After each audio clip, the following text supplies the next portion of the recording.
तो सोया सीड आता है पहले, फिर आगे कैसे? ये सर सीड आए, यहाँ से प्रोसेस चालू होती है। यहाँ सीड का अगर यदि हमको एडिबल बनाना है तो ये दाल मिल में जाएगा, इसकी प्री क्लीनिंग होगी, फॉरेन मैटर वगैरह रिमूव होगा।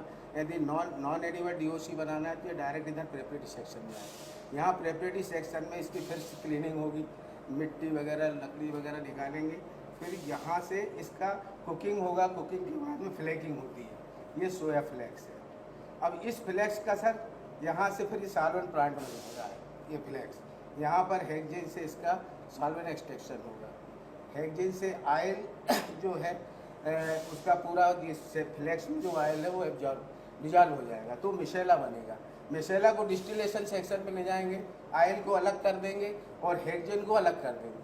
वो हेक्सेन डिस्टिल होकर वापस रिप्रोसेस में जाएगा। और इसके बाद जो क्रूड आयल है, ये क्रूड आयल हमको यहाँ मिलेगा। अब हमारे यदि दाल मिल से हम यदि एडिबल बनाते हैं तो यहाँ दाल मिल में सेलर से ये सेलर में जाएगा, यहाँ से इसकी हस्क वगैरह दाल बनाने के बाद में फिर ये प्रेप में आएगा, कुकिंग होगी, फ्लेकिंग बनेगा, फिर एससीपी में आएगा। यहाँ नॉन एडिबल डीओसी बनेगी इससे, और ये एडिबल दाल से हमारा ये एडिबल डीओसी बनेगी। इससे हमारा टीवीपी सोया चंक वगैरह बनता है, फ्लोर बनता है, और non edible DOC direct sale हो जाता है। हाँ, वो पशु आदि के लिए। जी सर।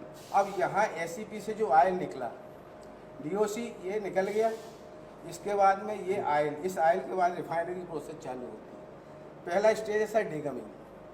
क्रूड आयल में जो फॉस्फेटाइड्स है उसको हम लोग वाटर एडिशन, पहले आयल को गर्म करेंगे 70 डिग्री तक, 68-70 डिग्री गर्म करने के बाद इसमें वाटर ऐड करेंगे 2 से 2.5% आरओ वाटर। देन इसको फिर हाइड्रेशन टैंक में ले जाएंगे, ट्रांसफ़र करेंगे।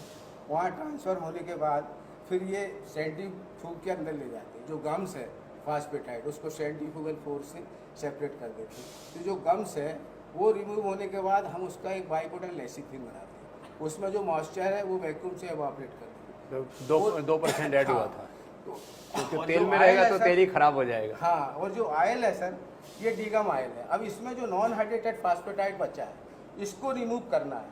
तो इसको रिमूव करने के लिए नेक्स्ट प्रोसेस है हमारा न्यूट्रलाइजेशन, जहाँ पर हम इसके साथ फास्फोरिक एसिड मिक्स करते हैं 1 kg पर टन।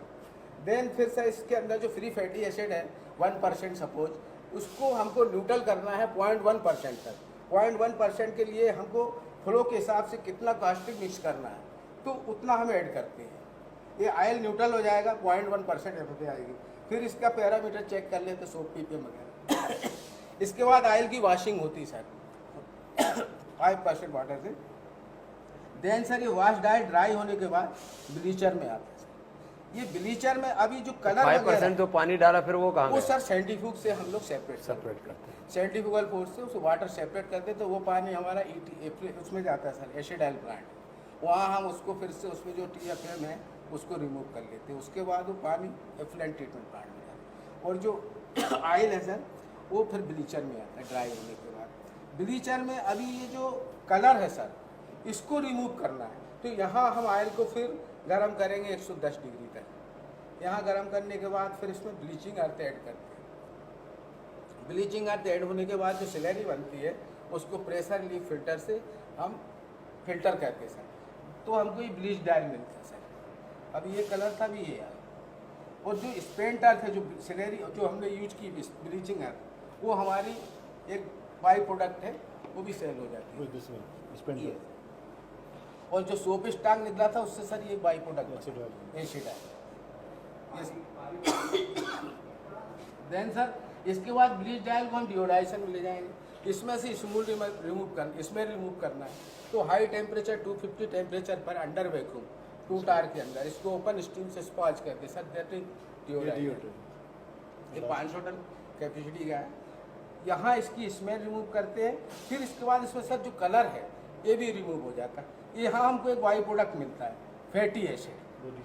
फैटी एसिड ये सर ये भी हमारा सेल हो जाता है। ये फैटी एसिड किसमें काम आता है? ये सर अपना टोकोफ्राल, इसमें जो निकलता है जो डीओ से, ये इसमें 4 to 5% रहता है टोकोफ्राल।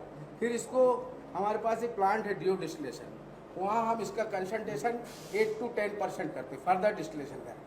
तो इसमें जो टोकोफ्राल है सर ये विटामिन ई में काम आता है सर, उसकी फर्दर प्रोसेस होती है, सेल हो जाता है। देन इसके बाद सर ऑयल को फिल्टर कूलिंग करते हैं, और ठंडा करते हैं। सर ये रिफाइंड है। तो ये आप देख रहे हैं रिफाइनिंग करने में जी कुछ सर। तो इसके अंदर न्यूट्रिएंट्स कम होंगे ही, लेकिन आदमी के जीभ का स्वाद ऐसा हो गया है जी सर। और उसको खाने की आदत ऐसी पड़ गई है कि उसको ऐसा वाला ऑयल चाहिए। जी सर। अब ऐसा ऑयल खाएंगे तो और उसको ज़्यादा विटामिन मिलेंगे, न्यूट्रिएंट्स मिलेंगे। इसलिए हम फिजिकल रिफाइंड जब ऑयल देते हैं उसमें काफ़ी न्यूट्रिएंट्स हम बचा लेते हैं। अब जिसको रिफाइंड खाने की आदत पड़ी हुई है वो ऐसा खाएगा, जो फिजिकल रिफाइंड खाएगा तो उसमें कलर थोड़े ज़्यादा रहेंगे, न्यूट्रिएंट्स से ज़्यादा रहेंगे। इसलिए बोला जाता है सबसे अच्छा होता है नेचुरल ऑयल, उसके बाद होता है फिजिकल रिफाइंड ऑयल, फिर होता है रिफाइंड ऑयल। अब किसको कैसा खाना है ये चॉइस आपकी है, लेकिन ये 3 सत्य तो हैं ऑयल के। ये इतनी प्रोसेसिंग लोगों ने रिसर्च कर करके बनाई तो है, और इसके अंदर जो बायो प्रोडक्ट आते हैं उनकी भी कीमत होती है, ऐसा नहीं कि उनकी कीमत नहीं होती। लेकिन इंडस्ट्री ने लोगों का ऐसा माइंड सेट कर दिया है कि मुझे को तो ऐसा ऑयल चाहिए जिसमें कलर नहीं चाहिए, इसमें किसी भी तरह की कोई स्मेल नहीं चाहिए, और रिफाइंड होगा तो उस जितना ज़्यादा रिफाइंड होगा उससे फिर मेरे को कोलेस्ट्रॉल नहीं बढ़ेगा, मेरे को ट्रांस फैट नहीं बढ़ेगा। रिफाइंड से कोलेस्ट्रॉल का, ट्रांस फैट का कोई संबंध नहीं है। आपको पता होना चाहिए गाय के घी में किसी भी तरह का कोई कोलेस्ट्रॉल नहीं होता है, कोई ट्रांस फैट नहीं होता है। ये जो कोलेस्ट्रॉल और ट्रांस फैट हैं ये तो अलग अलग चीज़ों की अपनी नेचर है। अब जैसे ऑयल तो बादाम में भी होता है और काजू में भी होता है, तो काजू वाले में कोलेस्ट्रॉल होता है, उससे कोलेस्ट्रॉल भी बढ़ता है, ट्रांस फैट भी बढ़ता है, बादाम वाले से नहीं बढ़ता। तो ऑयलों में ये सत्य है कि ये जो रिफाइंड ऑयल है इसमें भी कोलेस्ट्रॉल और ट्रांस फैट नहीं होता है, लेकिन इसमें न्यूट्रिएंट्स कम हो जाते हैं रिफाइंड में।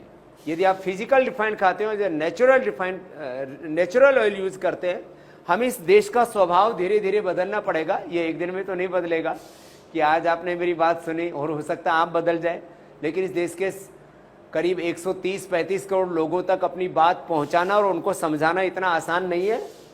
इसलिए बहुत लोग मेरे से कहते हैं स्वामी जी कि कौन सा ऑयल खाना चाहिए, तो मैं तो कहता हूँ मल्टी ऑयल खाना चाहिए, एक जैसा ऑयल नहीं खाना चाहिए। तो साइंटिफिकली प्रूव भी हो गया है।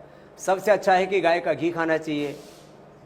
जो वो अफोर्ड नहीं कर सकते उनको नेचुरल ऑयल खाना चाहिए। जो नेचुरल अफोर्ड भी नहीं कर सकते तो फिर सस्ते ऑयल माने जाते हैं, लेकिन गुणों में कम नहीं है। इसके बारे में भी बहुत भ्रांतियां हैं कि जैसे पाम ऑयल है, अब तो पाम भी महंगा हो गया है, तो जो ऑयल जो खा रहा है उसको वैसा टेस्ट डेवलप हो जाए। हाँ, कुछ इंडस्ट्री की मजबूरी है, जैसे जितने भी नमकीन बनेंगे जो जिनकी सेल्फ लाइफ 1-1 साल की होती है, वो आप जो है पाम ऑयल में बना सकते हैं, दूसरे ऑयल में नहीं बना सकते, उसमें स्मेल पैदा हो जाएगी, वो क्वालिटी खराब हो जाएगी उसकी। तो अलग अलग ऑयल के अलग अलग गुण हैं, उनके अलग अलग न्यूट्रिएंट्स हैं, माइक्रो न्यूट्रिएंट्स हैं, उनमें अलग अलग विटामिन्स हैं। अब आपको कौन सा ऑयल खाना है तो आपको तय करना है, लेकिन मैंने आपको विशेषताएं सबकी बता दी हैं संकेत के रूप में। एक एक ऑयल के बारे में हम पूरा डीपली जो उसके क्या एक्टिव कंपोनेंट्स हैं वो बताने जाएंगे तो वक्त लगेगा, लेकिन आपको प्राइस वाइज जो आपको अनुकूल पड़ता हो, टेस्ट वाइज जैसे आपके टेस्ट डेवलप हो रखे हैं तो टेस्ट थोड़े थोड़े चेंज करो। जैसे मेरी कोई चॉइस नहीं है ऑयल्स में, मैं कहता हूँ भैया जो चीज़ जिस ऑयल में अच्छी बनती है, अब जैसे इडली बनाते हैं कुछ बहुत सी चीज़ें और हैं जो खोपरा के ऑयल में, कोकोनट ऑयल में ज़्यादा अच्छी बनती है, तो मैं कोकोनट ऑयल भी खाता हूँ, मैं सनफ्लावर ऑयल भी खाता हूँ, मैं सोयाबीन भी खाता हूँ, मैं जो है कोई चीज़ पाम ऑयल में बनी हुई है।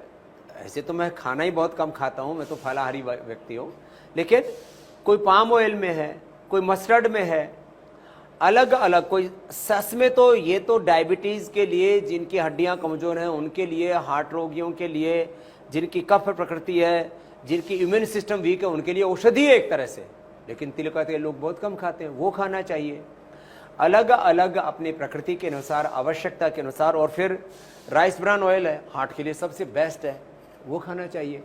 तो आप बहुत से लोग इस चक्कर में रहते हैं, जो खास करके पैसे वाले लोग हैं, कि हमको तो वर्जिन क्वालिटी का जो ओलिव ऑयल खाना है। अब वो लोग कोई 800, कोई 1000, कोई 1200, कोई 1500 रुपये भी एक्स्ट्रा वर्जिन करके बेच रहा है।